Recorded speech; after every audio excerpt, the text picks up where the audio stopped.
Hello friends, আজকে এনসিইআরটির class 11-এর চ্যাপ্টার 1 দ্য লিভিং ওয়ার্ল্ড আমরা এই ভিডিওটিতে দেখব। আপনাদের যদি এই ভিডিওটা ভালো লাগে তাহলে অবশ্যই আমার চ্যানেলকে সাবস্ক্রাইব করবেন, লাইক করবেন এবং শেয়ার করবেন অবশ্যই। দেরি না করে আমি অবশ্যই শুরু করছি আমাদের এই লেসনটি।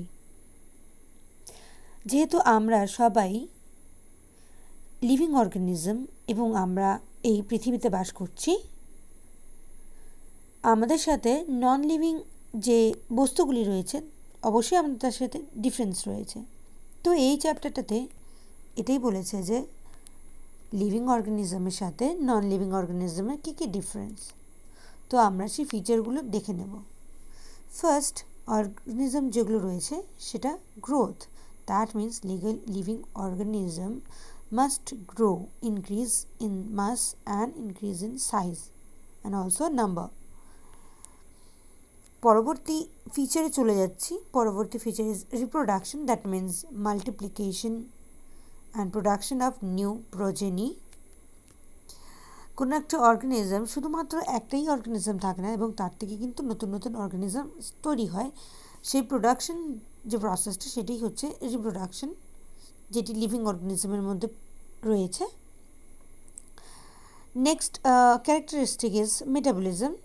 যেহেতু আমাদের বডিতে অল লিভিং অর্গানিজমের বডিতে বিভিন্ন ধরনের কেমিক্যাল রিয়াকশন প্রসেস এগুলো অলওয়েজ চলতে থাকে, কন্টিনিউয়াস কিছু প্রসেস চলতেই থাকে এবং যার দ্বারা আমাদের বডিতে এনার্জি তৈরি হয়, বা কিছু সিনথেসিস প্রসেস এবং কিছু ব্রেকডাউন প্রসেস।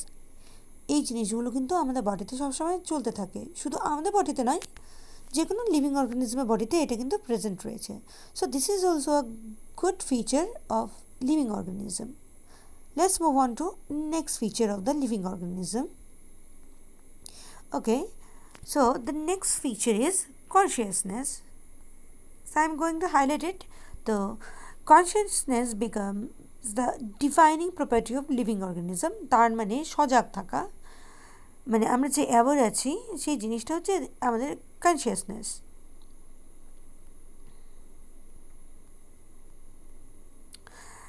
এই বিভিন্ন ফিচার বা ক্যারেক্টারিস্টিকগুলো লিভিং অর্গানিজমে রয়েছে যা আমাদেরকে নন লিভিং অর্গানিজমের থেকে আলাদা করে। এবার আমরা চলে যাব একটা vital topic, that is the diversity in the living world. তো যেহেতু আমাদের এই ওয়ার্ল্ডে বিভিন্ন ধরনের লিভিং অর্গানিজম রয়েছে, মানে আমি বলছি না যে শুধু হিউম্যান বিং, এটা নয়, নট অনলি অ্যানিমালস অলসো, বিভিন্ন ধরনের। আমরা যদি পরবর্তী, যেহেতু তোমাদের একটি চ্যাপ্টার রয়েছে বায়োলজিক্যাল ক্লাসিফিকেশন, আমরা যখন ওটা পড়বো তখন আমরা দেখতে পাবো যে কিংডম, মানে অল লিভিং অর্গানিজমের যে কিংডম রয়েছে সেটি টোটালি মডার্ন ট্যাক্সোনমি অনুযায়ী সেটি 5টি তার গ্রুপ রয়েছে: Monera, Protista, Fungi, Plantae and Animalia. তো এই যে 5টি মেন বা মেজর গ্রুপ রয়েছে এর আন্ডারে কিন্তু অনেক ধরনের অর্গানিজম ইনক্লুডেড, এবং এত অর্গানিজম রয়েছে তার জন্য কিন্তু বিভিন্ন ধরনের ডাইভার্সিটি আমাদের এই লিভিং ওয়ার্ল্ডে রয়েছে, মানে বিভিন্ন ধরনের ফিচার বা ক্যারেক্টারিস্টিক। এবং যেমনভাবে তারা লিভিং অর্গানিজম এই একটা ওয়ার্ডের মধ্যে যেমনভাবে কানেক্টেড, তাছাড়াও কিন্তু তাদের মধ্যে বিভিন্ন ধরনের ভ্যারিয়েশন রয়েছে, মানে একে অপরের থেকে তারা যথেষ্টই আলাদা। তো এই জন্যই এখানে বলা হয়েছে ওয়ার্ডটা, that is diversity. This refers to diversity or the number and types of organism present on the earth.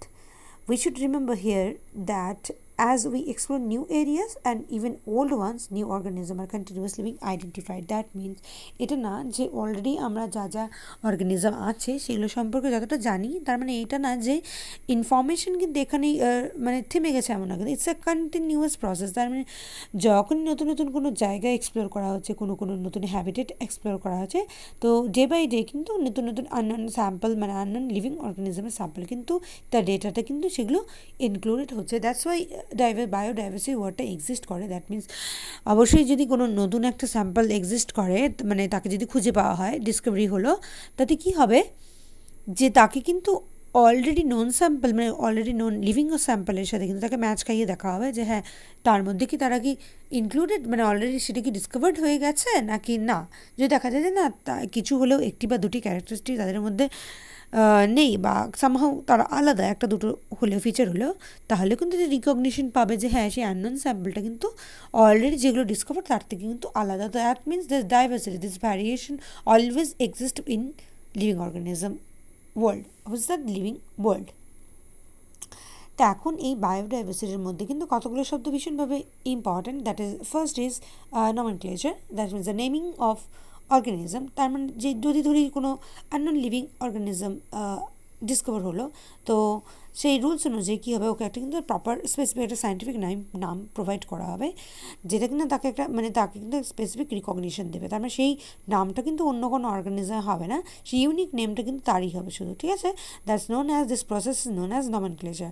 The next process is identification, that means identify করা যে সেই অর্গানিজমটা কোন গ্রুপের সাথে বিলং করছে, মানে is this microorganism or fungi, then plant or animal. Okay, so this process is known as identification. যখনই কোনো একটা ট্যাক্সোনমি মানে এই যে রুলস বা রেগুলেশন, এই যে সায়েন্সটা যে তৈরি হয়েছে, যে কোনো অর্গানিজমকে ডিসকভার হলো, তার ফিচারগুলো ম্যাচ করে দেখা হচ্ছে, তো এগুলোর কিন্তু মানে এগুলোরও কিন্তু একটা হিস্ট্রি রয়েছে। মানে একদম প্রথমেই কিন্তু এই 5টি গ্রুপ মানে এই 5টি ডোমেন কিন্তু তৈরি হয়নি। তো ধীরে ধীরে কিন্তু মডার্ন যখন ট্যাক্সোনমি হয়েছে, ধীরে ধীরে ডেভেলপমেন্ট হয়েছে এই সায়েন্সটার, তখন কিন্তু এটা হয়েছে। তো ক্যারোলাস লিনিয়াস বলে যে সায়েন্টিস্ট ছিলেন, তিনি কিন্তু ফার্স্ট একটা আইডিয়া দিলেন যে এই যে নেমিং প্রসিজিয়ারটা সেটা কিন্তু বাইনোমিয়াল নমেনক্লেচার হবে। তার মানে দুটো পার্ট থাকবে সেই নামকরণের, একটা হচ্ছে জিনাস এবং other one is species. So always this binomial nomenclature has a important feature in the history of this taxonomical science, ঠিক আছে। তো ক্যারোলাস লিনিয়াস এটি করেছিলেন, তিনি আইডিয়াটা ফার্স্ট প্রোভাইড করেছিলেন। তো that's why it's very much important. তো চলো আমরা পরবর্তী পেজটাতে চলে যাচ্ছি। তো এই পেজে কতগুলো আমরা রুলস অ্যান্ড রেগুলেশন দেখতে পাবো, যেটা কিনা এই নমেনক্লেচারের জন্য দিয়েছে, মানে স্পেসিফিক কিছু রুলস রয়েছে যার দ্বারা কিন্তু সায়েন্টিফিক নেমটাকে প্রকাশ করা হবে বা এক্সপ্রেস করা হবে, ঠিক আছে। তো যেমন কি এখানে লেখা আছে যে বায়োলজিক্যাল নামটা কিন্তু অলওয়েজ ল্যাটিনে হবে, ইটালিক্সে লেখা হবে।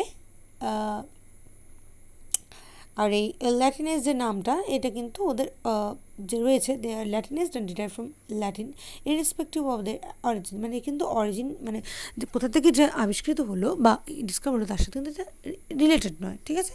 The first word of the biological name represent the genus, while the second component denotes the specific epithet, that means the species name, ঠিক আছে।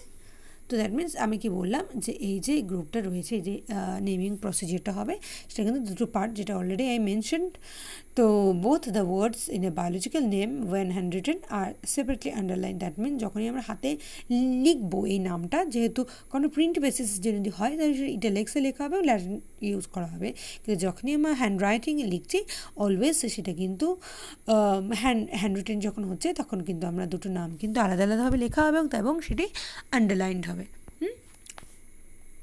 The first word denoting the genus starts with a capital letter, while the specific epithet start with a small letter. That means the genus name and যে first যে লেটারটা রয়েছে সেটা কিন্তু ক্যাপিটালে হবে এবং জিনাসের যেটা রয়েছে সেটা কিন্তু স্মল লেটারে হবে, ঠিক আছে। Since it is nearly impossible to study all living organisms, it is necessary to devise some means to make this possible. This process is known as classification.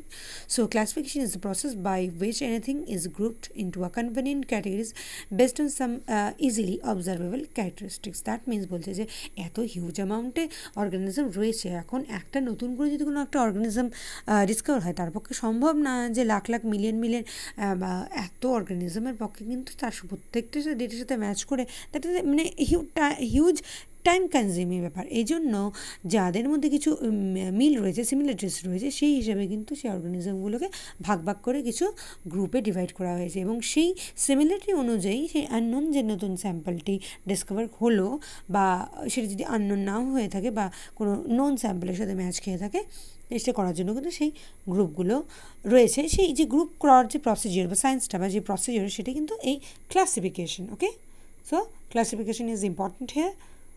So এভাবেই চলছে।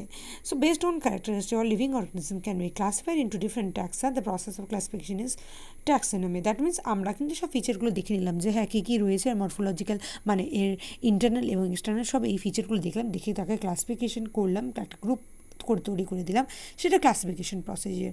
কিন্তু এই যে করার পরে যে তাকেও একটা আমরা স্পেসিফিক গ্রুপ দিয়ে দিচ্ছি, ডিফারেন্ট ট্যাক্সা দিয়ে দিচ্ছি, সেটা কিন্তু এই সায়েন্সটার নাম হচ্ছে ট্যাক্সোনমি। তার মানে আমরা একটা ট্যাক্সা প্রোভাইড করে দিচ্ছি অর্গানিজমে, যেটা কিন্তু ইন জেনারেল রয়েছে। সেটা প্লান্টের ক্ষেত্রে ডিফারেন্ট ট্যাক্সার রয়েছে, ডিফারেন্ট একটা ইউনিট রয়েছে, তেমনি কিন্তু একইভাবে অ্যানিমালসেরও রয়েছে এবং বাকি অন্যান্য লিভিং অর্গানিজমের ক্ষেত্রেও রয়েছে। তো এই জিনিসটাই হচ্ছে taxonomy. External internal structure along with the structure of a cell development process, the ecological information of the organism are essential and form the basis of modern taxonomic studies. So these are the basic requirement for taxonomy. So taxonomy is not something new.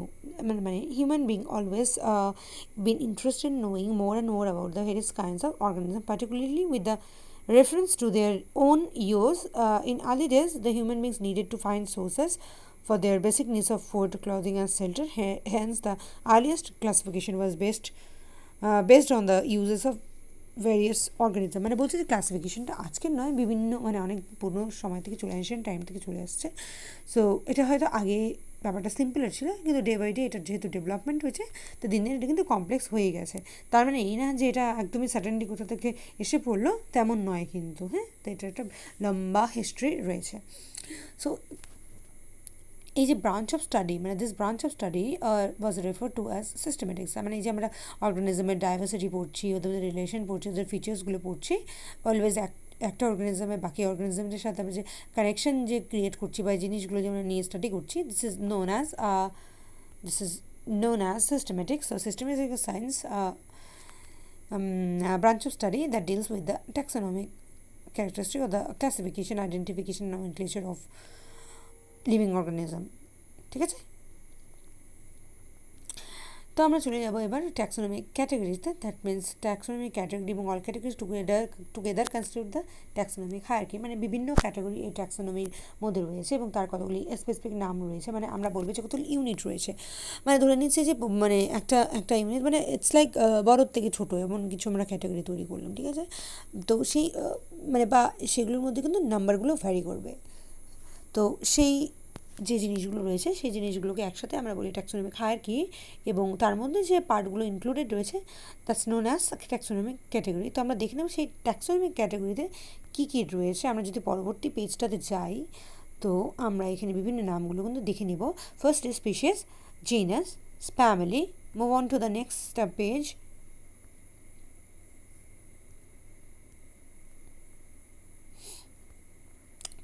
So order, class, phylum, kingdom. So these are all units of taxonomic hierarchy.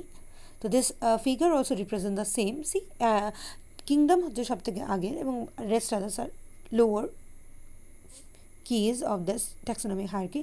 So the smallest category যদি মানে smallest category মানে সবথেকে lower, যদি আমরা lower লেভেলে যদি বলি, সবথেকে রয়েছে হচ্ছে species and then genus, then family. So order is like that from species to kingdom. This is the movement, this is the direction.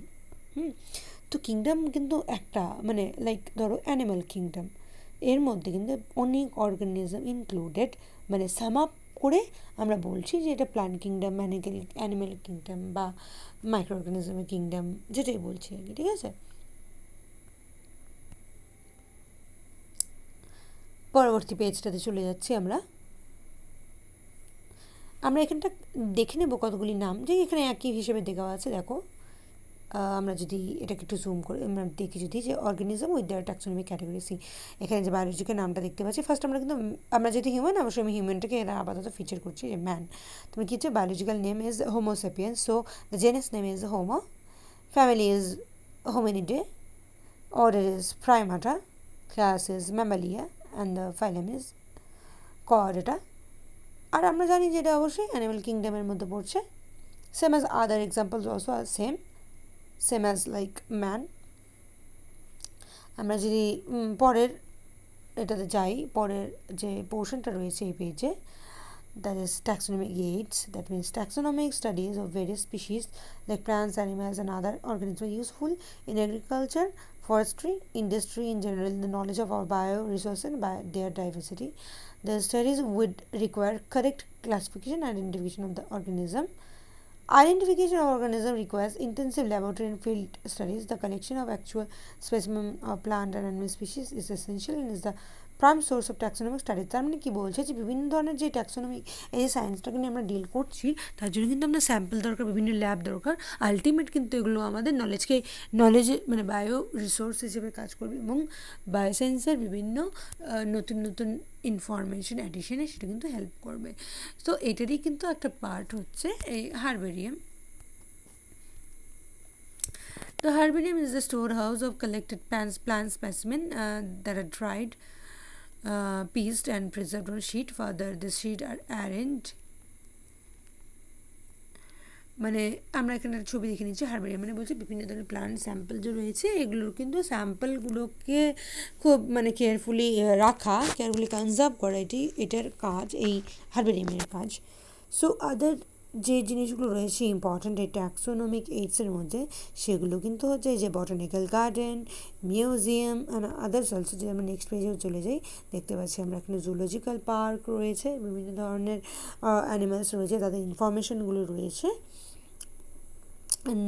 আরেকটা ইম্পর্টেন্ট জিনিস হচ্ছে কি, সো কি is another taxonomic aid used for identification of plants and animals based on the similarity and dissimilarity. The keys are based on contrasting characters generally in a pair called couplet. It represents the choice made between two opposite options. That is, this results in acceptance of only one and rejection on other. Its statements is in the key is called a lead. Separate taxonomic keys are required for taxonomic category such as family, genus, species identification purpose. মানে এইগুলোর জন্য কিন্তু বিভিন্ন ধরনের keys রয়েছে, তার মধ্যে দুটো ক্যারেক্টারিস্টিক রয়েছে, যে একটা আমাদের সিমিলারিটি রয়েছে, একটা ডিসিমিলারিটি রয়েছে। তার মধ্যে একটাকে অ্যাকসেপ্ট করা হয় যে হ্যাঁ মোস্ট প্রবাবল ক্লোজলি যে জিনিসটা রয়েছে তাকে অ্যাকসেপ্ট করা হচ্ছে, এবং যেটা মানে বলছে কিছু মানে একেবারে একটু আলাদা হয়ে যাচ্ছে সেই ক্ষেত্রে আমরা সেটাকে রিজেক্ট করে দিচ্ছি। ঠিক আছে, তো এই চ্যাপ্টারে একটু সামারিটাও রয়েছে। আমরা যদি পুরো চ্যাপ্টারটা যদি তোমাদের বুঝতে অসুবিধা হয় তোমরা কিন্তু সামারিটা ফলো করতে পারো। আর এই ভিডিওটা তোমাদের কতটা বুঝতে হেল্প করলো এই চ্যাপ্টারটাকে অবশ্যই আমাকে কমেন্ট করে জানাবে, এবং ভিডিওটা পুরোটাই দেখো। আশা করছি পরবর্তীতে আমি আরও বাকি চ্যাপ্টার্সগুলোর উপরে ভিডিও আপলোড করব। So keep connected to my channel. Please subscribe the channel and like my videos. Thank you so much for watching this video.